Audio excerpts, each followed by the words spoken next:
হয়তো আমার বিয়ে তোমার সঙ্গে হবে না, অন্য কারোর সাথে হবে, যাকে আমি চিনি না, জানি না। আমার অনিচ্ছা থাকার সত্ত্বেও সে আমার শরীরে স্পর্শ করবে। আমি চাইলেও তখন কিছু করতে পারবো না, কারণ এই শক্তিটা যে আমার আর থাকবে না।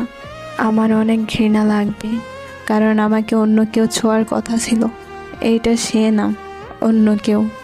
তখন আমি খুব কান্না করব, আর সে মনে করবে আমি সুখে কান্না করছি। কিন্তু সে বুঝবে না এইভাবে প্রতিদিন এক একটা রাত আমার কাছে ধর্ষণের রাত। তখন যে আমার কিছুই করার নাই, আমি একটা কাগজে স্বাক্ষর করে আমার নিজের জীবনটা অন্যের হাতে তুলে দিয়েছি। প্রতিদিন তার পরিবারের মন জোগাড় করে চলতে হবে আমাকে। কিন্তু আমি তো তোমার পরিবার নিয়ে স্বপ্ন দেখেছিলাম, তোমার পরিবারের মানুষগুলোর মন জয় করে চলবো স্বপ্ন দেখেছিলাম। অথচ দেখো, আজ কিছুই হলো না। এক সময় এসবে আমি